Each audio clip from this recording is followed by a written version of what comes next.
Si te apuran, o capaz que no hay que apurarte, y te tiran tu prócer, ¿te sale uno enseguida? Sí, me sale uno enseguida con mucha facilidad, Mariano Moreno. Pero ¿Con mucha facilidad? Con mucha facilidad. Tengo un hijo que se llama Mariano. ¿Por Moreno? Por Moreno. Además tengo una hija que se llama Carolina, para que no se me enojen. Siempre fui un gran admirador de Mariano Moreno y de los que juegan el rol de jacobinos en los procesos revolucionarios. En otras fases han sido los revolucionarios socialistas, más en el siglo XX, pero en la Revolución de Mayo estimo que esos 6 meses, solo 6 meses de participación política de Mariano Moreno, fueron determinantes en primer lugar para la sobrevivencia de un proceso revolucionario como el que vivimos nosotros, porque como es lógico en todas las revoluciones, inmediatamente surgen las contrarrevoluciones. Las contrarrevoluciones no son, yo diría, no tienen un rasgo armonioso, sino que en general son revanchistas, violentas, y así estaba planteado también en la Revolución de Mayo. Nadie puede pensar que después de 3 siglos de extracción de una riqueza fenomenal y de dominio de un continente entero, eso iba a ser un paseo. Bueno, la firmeza, la clarividencia, el pensamiento estratégico, la conciencia de que había que crear ejércitos para defender la revolución, de que había que crear una biblioteca, que había que crear un diario para disputar ideas, no para hacer alguna cuestión elegante. Tribuna de doctrina, que así después es. lo usa la Nación respecto de Bartolomé Mitre. Así es. Debo confesar que con el paso del tiempo, mis estudios de la historia, tengo una duda ahora, porque cada vez quiero más a Manuel Belgrano también. En realidad era la delantera, ¿no? Belgrano, Moreno, Castelli y Monteagudo. Sí, efectivamente. Castelli, además, el orador de la revolución que se muere de cáncer de lengua. Sí, en ese sentido nosotros tuvimos como una tragedia, porque nuestros grandes creadores duraron muy poquito. Moreno 6 meses, yo tengo la convicción, como tantos otros, que lo mataron. Castelli 1 año y medio. Monteagudo, si bien lo mataron a principios del 20 en Perú, poco tiempo. San Martín se retira temprano. En fin, en ese sentido tuvimos una gran limitación histórica. Profesor de historia, militante cooperativista y director del que probable o seguramente es el centro cultural más importante del país, el CCC. Hoy cuenta quién es Juan Carlos Junio. ¿Tiene, en este sentido que acabas de decir, particularidades la historia argentina?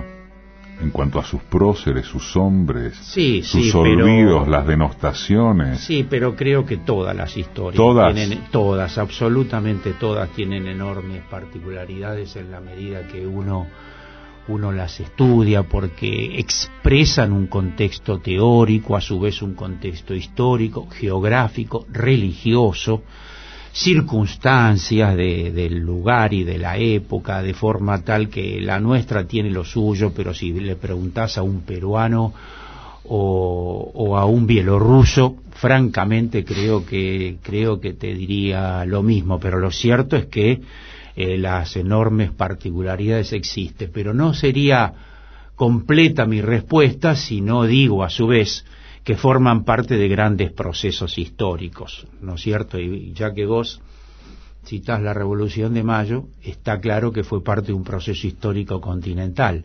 Creo que ya no hay forma de discutir eso. Se liberó un continente entero en medio de las guerras de la independencia, guerras muy crueles, muy alejadas del Villiquen, guerras a muerte, como se decía por entonces, de ambos bandos, aunque yo creo que la reacción española era muy cruel y salvaje y sanguinaria, pero bueno, también tenía toda la lógica. Juan Carlos Junio se graduó como profesor de historia en la Facultad de Filosofía y Letras en la Universidad de Buenos Aires y desde muy joven integra el movimiento cooperativo ligado al Instituto Movilizador de Fondos Cooperativos. Y del bando Del bando del pensamiento liberal argentino, todo puesto en su contexto, ¿no? Porque uno siempre arranca por, bueno, tu preferido, tu pollo, entonces salta enseguida de un pensamiento de izquierda, progre, van a saltar los que nombramos y alguno más o tantos más.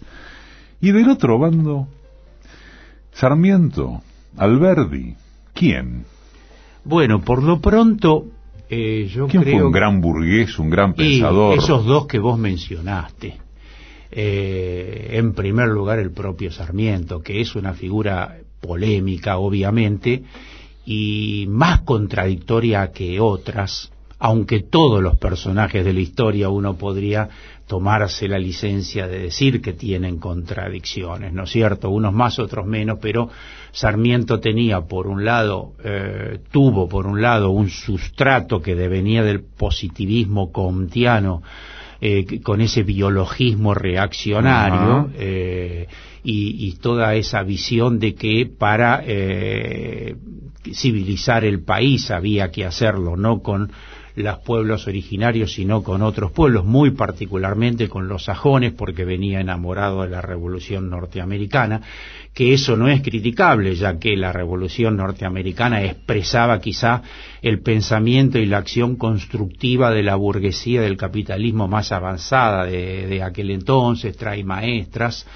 Pero entonces es un personaje contradictorio, ya que tiene ese rasgo conservador reaccionario, que mucha gente solo conoce la famosa frase de 2 renglones de no ahorrará sangre de indio, que efectivamente es una frase nefasta, pero sin embargo, a su vez, Sarmiento, como expresión de ese liberalismo que vos decís, de un proceso, yo diría, de inicio de la consolidación del capitalismo liberal en la Argentina, porque quizá la culminación más importante fue luego con Roca como triunfo, ¿no es cierto?, cultural y militar. Roca también tampoco fue solo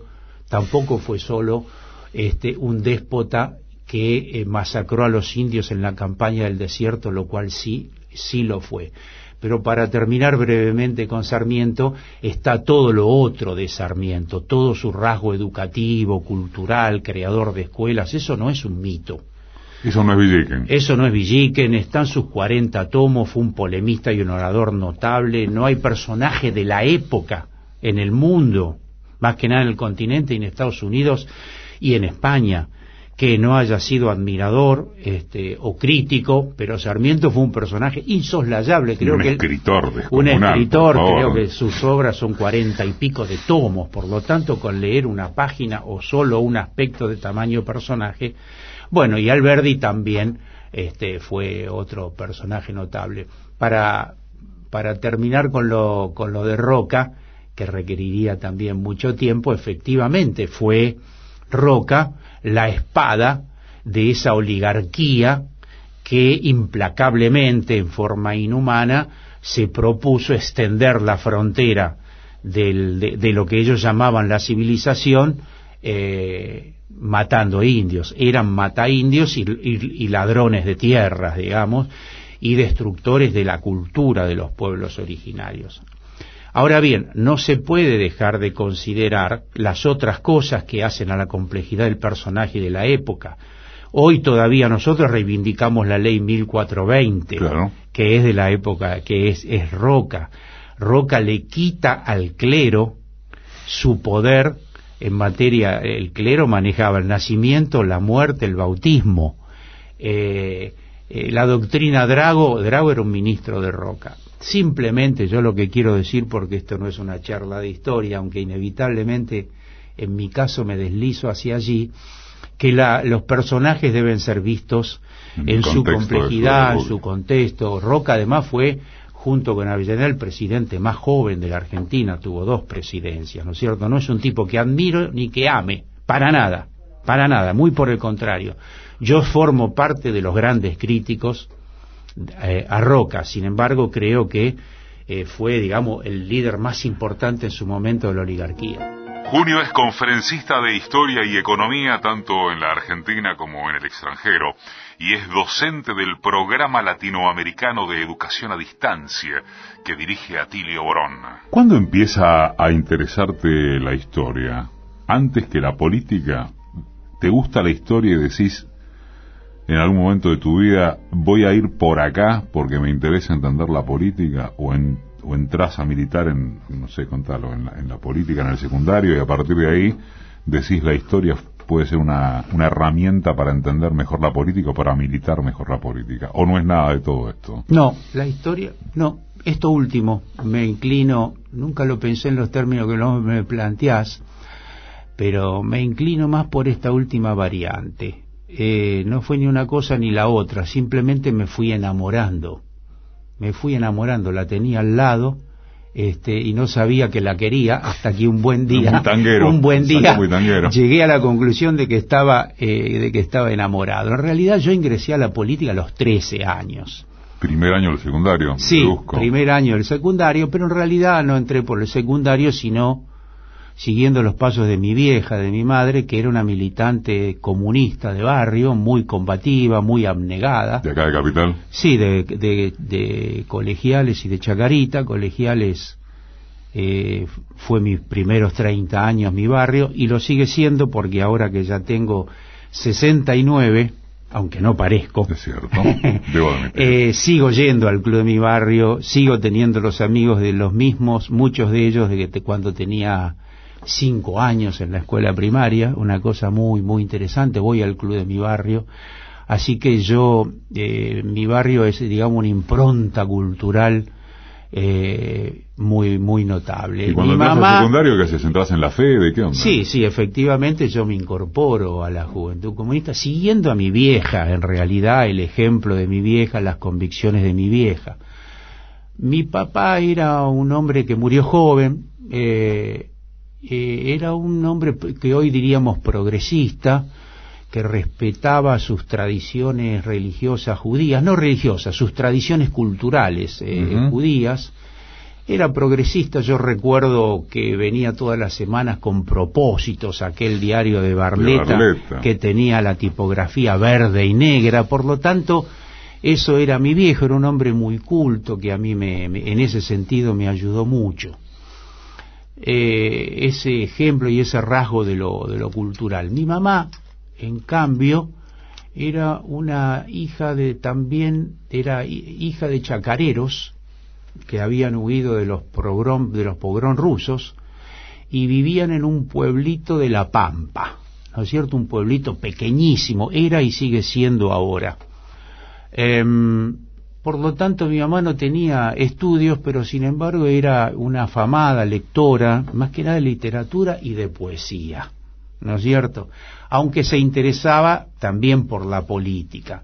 Así que entre esos dos personajes tan decisivos de mi vida, mi vieja y mi viejo, me fui vinculando por mi mamá a la política y por ambos a la cultura. Cada uno, mi viejo tenía estudios universitarios, aunque estudió 2 carreras que no concluyó, pero era un tipo muy culto. Y mi vieja leía mucho, así que yo me crié en ese clima, pero me enamoré de la política, de la lucha política, en momentos donde la militancia de izquierda era siempre ilegal, era muy difícil. Ya había vivido con mi vieja eso. Yo tenía 11, 12 años y vinieron un par de autos y se llevaron en cana a mi vieja de Colegiales. Yo esa imagen nunca la perdí, siempre me quedó como impacto. Después vinieron cosas peores en la Argentina, ¿no? En la dictadura. Ahora que citas tu militancia de izquierda, ¿cuánto avanzando en el tiempo tuviste que superar, vamos a llamarle prejuicios gorilas, quizás un tanto maximalista, decirlo así, respecto del peronismo? Me refiero a toda esta última parte de nuestra historia, justamente, con gobiernos como el de Néstor y el de Cristina, que se plantan, yo creo que hay que decirlo, desde el peronismo a partir de la izquierda, e incluso según algunas visiones, que para no eludir el bulto quiero decir que me sumo, como instancias hasta superadoras del peronismo tradicional. Pero vos venís como tanta gente de tu generación, incluso de la de uno, que es un poco más chico, no digo que más joven, de ciertas miradas sobre el peronismo que tienen que ver no con el tirano prófugo ni toda esa historia espantosa y tiránica, pero sí con el control de las masas, la conciliación de clases, la cosa no revolucionaria, digamos, la parte que no es la parte cook del peronismo. ¿Cómo te llevaste con eso cuando aparecen Néstor y Cristina? Sí, está bueno que cites a Cook porque está muy olvidado, incluso dentro del propio kirchnerismo, que creo que habría que recuperarlo mucho más a Cook.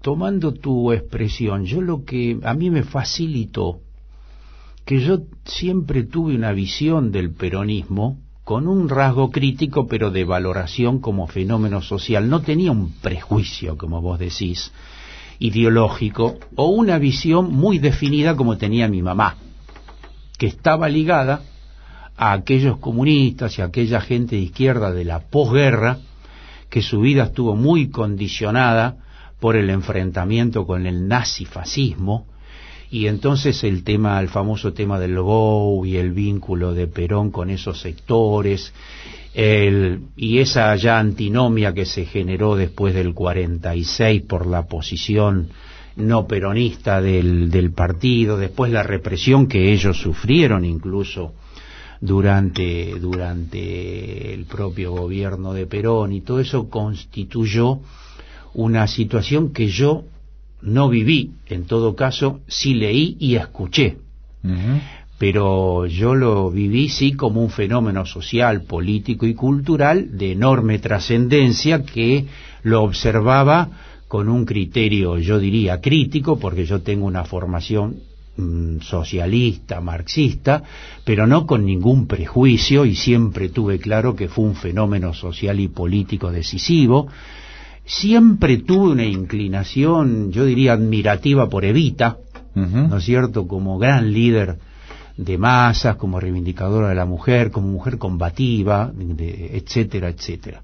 Cuando viene el kirchnerismo, pegando un salto de 30 o 40 años, ¿no es cierto?, en realidad no tuve ninguna dificultad. En realidad yo siempre pensé y pienso que debe haber una confluencia histórica entre las grandes tradiciones políticas a la Argentina, o sea, entre las tradiciones de izquierda que devienen del socialismo, del comunismo, de corrientes de izquierda no partidarias, de la cultura de izquierda, con el fenómeno peronista. Creo que eso es una necesidad imperiosa de la historia, y el kirchnerismo fue un gran puente entre esas corrientes, y nosotros entonces nos sumamos en el marco de ese, digamos, transitando ese puente. El kirchnerismo aparece en términos históricos, casi hasta pestaña histórica, inmediatamente después de la fundación del Centro Cultural de la Cooperación, ¿correcto? En 2002 se funda el Centro Cultural de la Cooperación. En medio de un país incendiado, bien que en plena avenida Corrientes, en el corazón de Buenos Aires. Y claramente nace el CCC como un elemento, como un episodio, como un edificio y como una instancia de resistencia. A medida que el kirchnerismo avanza, está claro que esa etapa deja de ser de resistencia en sus términos más puros, si querés, y es una etapa de avance. Hoy, objetivamente, palabra que no me cae muy simpática, pero vale como disparador, ¿vuelve a ser un momento de resistencia? Y te lo pregunto por la política, para vos, y te lo pregunto por el Centro Cultural de la Cooperación en particular. ¿O está en otro estadio? Estamos en otro estadio, efectivamente. Han pasado 15 años desde su fundación. Hemos logrado uno de los sueños centrales de Floreal cuando fundó el Centro Cultural, cuando, en fin, fue el inspirador y fundador Floreal, que es él decía crear una camada de nuevos jóvenes intelectuales de las ciencias sociales y de las artes. Él entendía que hay que llegar al cerebro y al corazón del ser humano para enfrentar, para confrontar con los valores decadentes del capitalismo de esta época, y esa generación en el Centro Cultural ya está, esa camada ya está en el Centro Cultural. ¿De qué hablas? ¿De 30 y 40? Sí, de 35, 33, que vinieron a los 23, 24 años, y una parte de ese núcleo, que estamos hablando de teatristas, titiriteros, historiadores, economistas, educadores, estudiosos del cooperativismo, politólogos, sociólogos, en fin, hoy tienen 10 años más. Se han imbuido. Nosotros somos herederos de la universidad, nosotros no formamos, sino que somos, digamos, Salieri de la UBA, los Salieri de la UBA y también luego de las universidades del Gran Buenos Aires, fundamentalmente, que es un fenómeno mucho más nuevo, pero luego toda esa camada se ganó por las ideas del Centro Cultural, por la asociación de cada una de sus disciplinas con la política, con la lucha política, no solo con la política como categoría, sino con la lucha política. O sea, logramos derrotar el muro de la escisión entre cultura y política, entre economía y política, o entre teatro y política, o títere y política. Esa escisión reaccionaria logramos, y además ya esa camada hoy forma parte de la gestión del propio Centro Cultural, tienen la identidad del Centro Cultural. Por lo tanto, hay una combinación de seguir, yo diría, con todo lo que se viene en materia de estudios e investigación, en otro marco desfavorable a partir de la derrota electoral y política del frente al macrismo, en el que hay que seguir aportando más que nunca a la creación de una cultura crítica. En una nota que te hacen en 2012, vos decís que cuando se funda el Centro Cultural, una cuestión que implicó un enorme desafío, teniendo en cuenta las distintas áreas y la perspectiva interdisciplinaria, fue el tema de poder gestionar todas nuestras disciplinas, todas estas a las que acabas de aludir, desde teatristas hasta titiriteros, hasta su ruta, con la idea de favorecer el surgimiento de una nueva generación de intelectuales de las ciencias sociales con un compromiso claro de carácter ideológico. Acerca de esto, desde el punto de vista artístico, porque está claro que desde el punto de vista político más vale que vas a querer formar un intelectual, un tipo como vos, gente como vos va a querer formar un tipo intelectual de izquierda. Sí. Pero en el plano artístico, porque el Centro Cultural es justamente eso, y es uno de los más importantes de la Argentina. Vos sabés que voy a contar una interna. Lo que está saliendo como separador en este programa es Juan Carlos Junio, director del que seguramente es el Centro Cultural más importante de la Argentina. Y Mariano, el operador, me decía, che, mirá que está el CCK. Y yo le dije, ya no es más Centro Cultural, desgraciadamente, pero bueno. Desde lo cultural, en el sentido de cómo se entiende la palabra, desde la manifestación de las artes, todo lo que pasa por el CCC también tiene que estar revestido de, o por momentos hay que relajarse y decir, esta es una buena obra, esta es una buena exposición, y basta con rodear a todo de esa cosa de perspectiva soviética, para entendernos rápido. ¿Se entiende? Sí, se entiende. No sé si el ejemplo de la perspectiva soviética que vos señalás es el más feliz, pero comprendo lo central de tu inquietud, y nosotros, yo diría, siguiendo ya la impronta de Florial, así como siempre concebimos, particularmente en las artes, pero en todo, que el Centro Cultural es un centro de izquierda. Yo lo decía el otro día en el homenaje a los 90 años de Fidel Castro, y suelo decirlo, no exagero, porque no creo que uno sea más de izquierda porque lo diga cada 5 minutos, ¿no es cierto?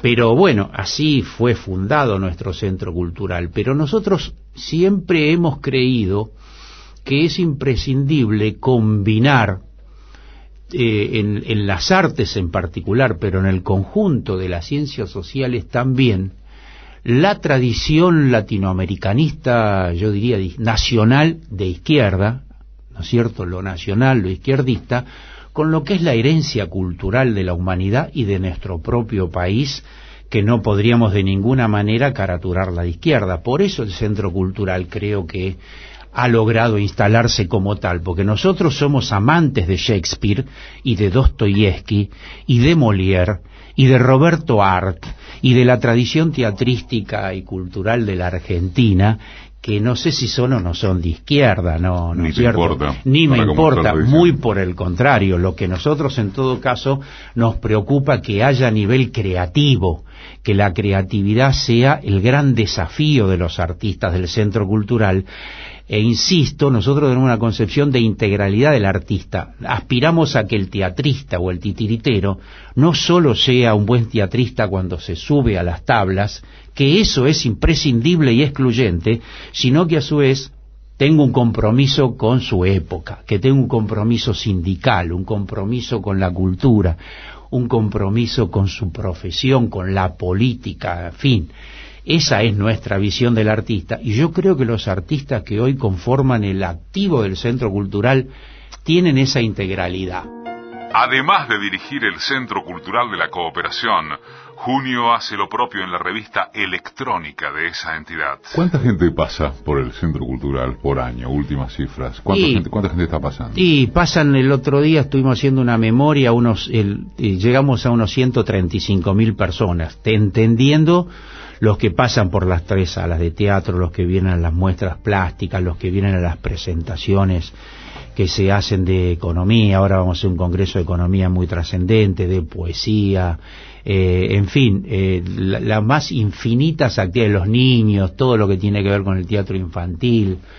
Si vos pasás por el Centro Cultural 3 veces a la semana vas a ver 4 o 5 ómnibus. Esos son niños que vienen a ver títeres de escuelas carenciadas de la capital y Gran Buenos Aires, niños que en su vida vieron una obra de teatro infantil ni de títeres, en fin, que nunca entraron en un lugar como el Centro Cultural de la Cooperación.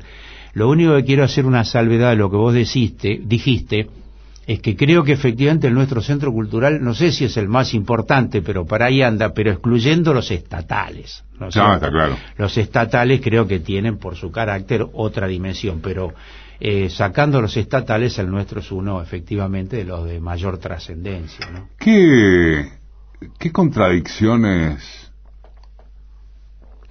personales, ideológicas, etcétera, tuviste a lo largo de estos años en términos de lo que significaba el kirchnerismo en su conjunto, desde el punto de vista de cómo interpretar el momento histórico que tenía, y muchas de las cosas que pudiste haber visto y que ahora remarca la ofensiva mediática a propósito de tal o cual corrupto, tal o cual manejo en torno de la comunicación que de pronto pasaba por el abuso de las cadenas nacionales. Te estoy poniendo 2 ejemplos, capaz que vos se te ocurren. En realidad, mis problemas de contradicción ideológica pasaban mucho más por tal o cual medida económica, pero me interesa saber qué contradicciones hubo. Seguramente deben haber sido secundarias, pero me interesa conocerlas, y supongo que a la gente también. Sí, yo personalmente a lo largo de este proceso tengo yo diría la gran ventaja de ser parte integrante de un colectivo, que es el colectivo del Movimiento Cooperativo de Crédito, al que entre paréntesis ingresé a mis 16 años, como ya dije mi edad, hace 53 que trabajo. Un buen día fui con una tarjetita que me dio mi mamá a ver a un tipo que era Floreal Gorini, que era un hombre joven.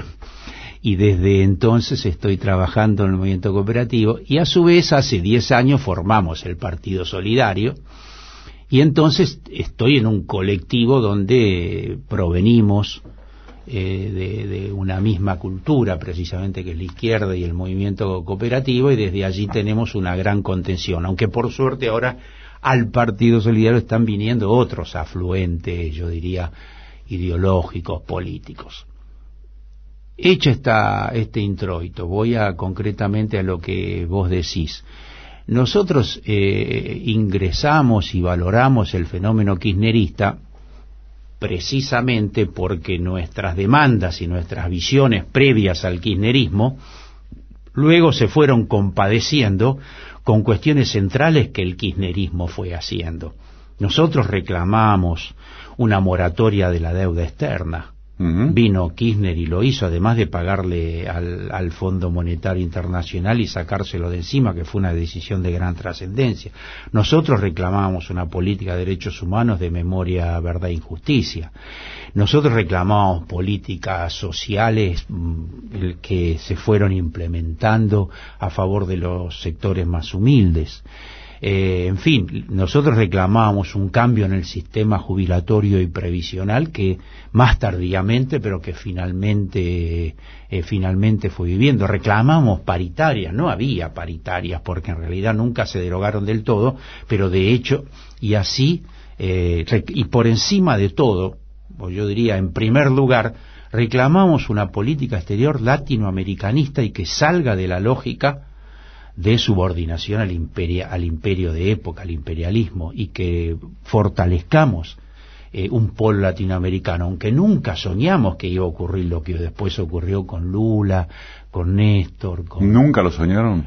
Yo personalmente debo decir que el proceso ese maravilloso que se comenzó en el 98 con Chávez, o sea, en un país importante como Venezuela, y con un líder inesperado como fue ese, yo no me imaginé a mediados de los 90, que era una época de derrota incluso cultural, económica, con un canciller depravado, con un presidente depravado y corrupto, que íbamos a estar a los pocos años viviendo un proceso latinoamericanista de grandes transformaciones, recogiendo las mejores tradiciones del continente y con un rasgo antiimperialista, reivindicando la amistad con Cuba, con Ecuador, con Lula, con el Frente Amplio Uruguayo, en fin. La verdad fue inesperado, fue impensado. Por eso nosotros siempre tuvimos opiniones diferentes sobre muchísimas cosas del kirchnerismo, pero lo dominante era una política que había que apoyar. Y ahora, porque se vive un retroceso muy significativo. Acá, en Brasil, con un tembladeral en Venezuela, con un Correa que no puede ser reelecto, casi hasta se diría que la subsistencia madre de la región, y hablo particularmente de Sudamérica, es Bolivia, con todas las características multiétnicas y del proceso boliviano. Este retroceso, después de semejante entusiasmo a nivel continental, ¿te hace acordar a algo de una historia de vivida o es un nuevo retroceso? No, ¿se entiende? Sí, es un nuevo retroceso. Quizá es interesante recoger esta idea de García Linera de que hay olas. Yo viví personalmente, más allá de las lecturas de la historia, yo viví personalmente desde que, tengo más o menos uso de razón, una etapa de la dictadura de Onganía, que fue una etapa oscurantista, regresiva, represiva. Vino el Cordobazo, que lo quebró inesperadamente también, hubo Mendozazo, Rocazo, todo Rosariazo, pero no era previsible una explosión como fue el Cordobazo, francamente. Después vino todo el periodo que llevó al 73, yo militaba en la Facultad de Filosofía y Letras en el 73, en el Centro de Estudiantes.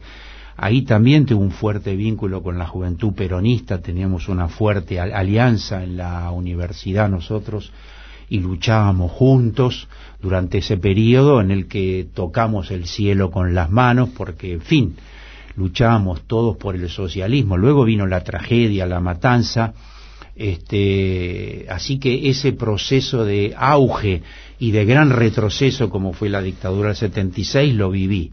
Hoy es distinto porque hay un gobierno de derecha legítimo, esa es la gran complejidad en términos electorales, ganó electoralmente, es la primera vez en la historia argentina, porque la vieja derecha liberal oligárquica era una derecha del fraude patriótico, ¿no es cierto?, que al final cayó, que fue cuando triunfó en el 16 el radicalismo. De forma tal que es una nueva fase de una oleada reaccionaria, efectivamente, que viene con un rasgo de ofensiva de gran determinación política. Yo creo que Macri efectivamente es un tipo primitivo, pero con una clara determinación política de avanzar en toda la línea, muy sustentado por el Círculo Rojo, que es la embajada norteamericana, las multinacionales, y una suerte de burguesía local apoyada, sustentada en los medios de comunicación, que ya son medios de dominación y no de comunicación, y las fuerzas políticas del sistema que han caído en el lodo, como el radicalismo, como el masismo, que forman parte del dispositivo, yo diría, antipopular, ¿no es cierto? Así que, bueno, estamos en esa fase, pero yo creo que nos va a llevar un tiempo, pero van a chocar inevitablemente, van a chocar en la subjetividad de la sociedad, contra lo que la sociedad ha incorporado como logros durante estos 10 o 12 años, que no se van a borrar culturalmente y económicamente de un plumazo. Juan Carlos Junio es protagonista de columnas en diferentes programas radiofónicos: Caballero Nocturno con Roberto Caballero, Que Vuelvan las Ideas, con Carlos Polimeni en Radio del Plata también, Abrir el Juego con Luisa Balmaya en Radio Cooperativa, y en diversos medios gráficos colabora, como Tiempo Argentino y Acción Cooperativa. En televisión, El Central de CN23. Insisto, entre otros programas de actualidad política y económica. A vos en lo personal y a los 69 pirulos, digo 69, si uno dice 60, 75, es más o menos lo mismo los efectos de lo que te voy a preguntar. Una etapa de retroceso como esta, ¿qué te provoca? Reenergización por tener que volver a la disputa, te provoca depresión, te planteas, putísima madre, justo ahora que veníamos en una oleada a favor, como dice García Linera, viene a pasar esto. ¿Qué te pasa pilíferamente, digamos? Porque está bien, si te sentás y lo pensás, es la historia del mundo, se avanza, se retrocede, la historia nunca avanza en línea recta. Visto marxísticamente, hay mucho texto al respecto, pero una cosa son los brolis y otra cosa es lo que le pasa a uno. Sí, creo que te entiendo también. Por un lado, no puedo dejar de decirte que siento un profundo dolor, porque estamos viviendo un vertiginoso retroceso en la vida de la sociedad de nuestro pueblo, empezando como siempre por los más humildes, la ruptura de logros culturales notables, de logros educacionales notables, volver a poner al país subordinado a la corona inglesa como hacen estos tipos, a las grandes corporaciones, entregando nuestras riquezas, en fin. Todo eso me genera un dolor, esa es la palabra, un profundo dolor, sí, no depresión, porque ahí sí tengo una cultura política que tiene que ver con esto que vos decías, que uno razona políticamente. Estoy entrenado políticamente y así como asumo este dolor, como decía Silvia Bleichmar, este dolor país, pero a su vez como formo parte de un colectivo social, cultural y de una fuerza política colectiva, reitero, apoyada o en ese colectivo, me dinamizo todos los días. Ese dolor íntimo es superado por la voluntad y la conciencia de que hay que luchar políticamente y derrotarlos. ¿Con qué te divertís? Porque uno te escucha, o suele escuchar a la gente del movimiento cooperativo, más allá de su estatura intelectual, y siempre sale la pregunta de que usan mucho tiempo en pensar solo en la lucha. Sí, pero eso no es tan así. ¿Es mito? En parte sí. Lo que pasa que pensar en la lucha, mi diferencia con lo que vos planteás es la palabra solo. Pero la lucha política es apasionante y como, insisto, nosotros somos parte de un grupo, de un núcleo colectivo, muchos de los cuales llevamos casi toda la vida juntos, vivimos con pasión la lucha política, la construcción del movimiento cooperativo, su defensa, la construcción de un centro cultural, en fin, todo eso... Todo eso es lívido. Todo eso es lívido, es apasionante y nos hace felices. A su vez tenemos un gran clima de amistad y solidaridad personal entre todos nosotros. Ahora bien, después cada uno tiene, yo diría, su individualidad cultural, sus rasgos que provienen de su familia, de su mujer, de sus hijos, de su amor al deporte, al fútbol, a la cultura. Nosotros, si tenemos que militar el sábado y domingo, lo hacemos, pero después nosotros vamos al cine, a la cancha, estamos con nuestra familia, con nuestros hijos, tenemos una gran vida relacionada con la amistad. Como yo te decía antes, yo voy al club Colegiales, al club desde que nací, en fin, sábados y domingos casi siempre, alguna noche que puedo agarrarme temprano, me siento con mis amigos, el fin de semana me tomo un vermú con ellos, nos sentamos en la vereda del club y vemos pasar a gente que vemos desde hace 10, 20, 30, 50 años en el barrio. Debo decir que algo que no decimos mucho nosotros con Carlos, yo doné mi dieta de diputado al club de mi barrio. No lo decimos mucho porque lo podemos hacer, porque nosotros seguimos cobrando el sueldo en el movimiento cooperativo, el diputado tiene que venir de su sueldo. Como nosotros seguimos laburando y tenemos ese sueldo, creímos ético no cobrar la dieta de diputado, y yo en mi caso la doné los 4 años al club de mi barrio. ¿Por qué no lo dicen mucho? Porque miedo es una palabra demasiado ampulosa, por prevención de aparecer demagógicos. No tanto. O en tu caso, qué sé yo. No, primero que para nosotros es un gesto ético, pero la ética es una obligación, no es un gran mérito, por eso yo no lo planteo en esos términos. En todo caso no lo decimos mucho, por lo que señalaba anteriormente, porque el 95% de los diputados, o el 90 o el 80, desconozco, porque habrá algunos que son empresarios, que tienen fortuna, no sé, pero viven de la dieta, por lo tanto no la pueden donar. Entonces no es la imagen que se tiene. No es la imagen que se tiene. Nosotros, en cambio, como seguimos trabajando en el movimiento cooperativo como profesionales, y entonces tenemos esa posibilidad. Ahora, otros quizá tenían la misma posibilidad que nosotros y no lo donarían, pero bueno. A la par de su actividad académica, Juan Carlos Junio fue diputado nacional por el Partido Solidario durante el periodo 2011-2015 y actualmente es secretario general de esa agrupación política. Ahora que mencionaste tu paso por el Congreso, ¿qué te enseñó ser diputado? Bueno, no puedo dejar de decir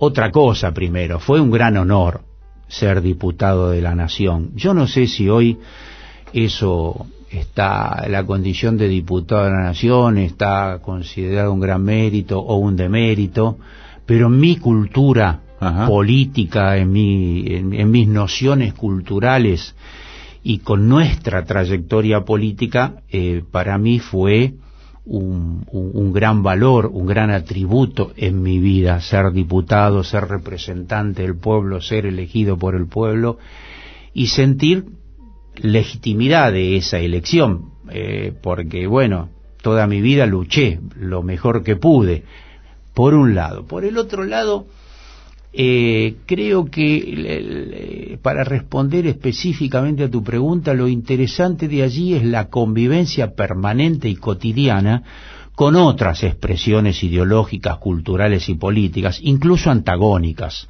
y muchas, siguiendo las categorías marxistas, no antagónicas, pero diferentes. Y allí hay que legislar. Y no solo las grandes leyes que salen en los diarios, que generan grandes controversias y debates, son mucho más las otras, sino mucho más las otras que impactan, son muy importantes para la vida del pueblo, para la vida de la sociedad. Y esas otras se discuten en las comisiones de trabajo, se tienen que negociar con gente con la que uno tiene afinidades pero es de otra fuerza política, y con gente con las que no tenés afinidades y sin embargo hay condiciones para poder llegar a acuerdos que les interesan a uno, que les interesan a otros, y eso es un ejercicio de la política muy interesante, muy valioso. Bueno, el otro es lo que tiene que ver con exponer, con la oratoria en un marco que no es como el de la esquina, ¿no es cierto? Que ni como el del club o el de una radio, son, digamos, escenarios distintos. Ese es el escenario del debate y de la confrontación política. Desde los griegos, yo diría que la oratoria, los griegos la inventaron, la transformaron en una disciplina, Demóstenes, para la política y para tantas otras cosas, el arte de hablar en público y defender convicciones y polemizar es otra experiencia importante. Y conocí mucha gente que no conocía, muchos otros diputados de otras fuerzas políticas que resultaron ser gente valiosa. Están muy claras tus seguridades. ¿Cuáles son tus dudas? Eso es una pregunta filosófica a la que no estoy muy habituado, más allá de que un poco he leído de filosofía, pero yo creo que está en la naturaleza humana y yo diría en la medida que uno incorpora más cultura, el hecho de la duda, ¿no es cierto? No hay, uno va aprendiendo que no hay certezas inmutables, definitivas. Por lo tanto, uno, en mi caso, en la medida que aparecen los desafíos de la vida personal y de la ideología y de la política, me van apareciendo dudas, inevitablemente, y voy debatiéndome en la lucha por superarlas, por comprenderlas. A esta altura de la vida creo que hay una cuestión central que es enfrentar las dificultades y las dudas y no eludirlas, no esconderse, compartirlas. No hay una actitud única frente a la duda, pero yo creo que la duda existe inevitablemente en todos los órdenes. ¿Pero tenés alguna central que tenga que ver con... No creo que lo religioso, lo descartaría, pero recién, ¿sabes qué? Me llamó...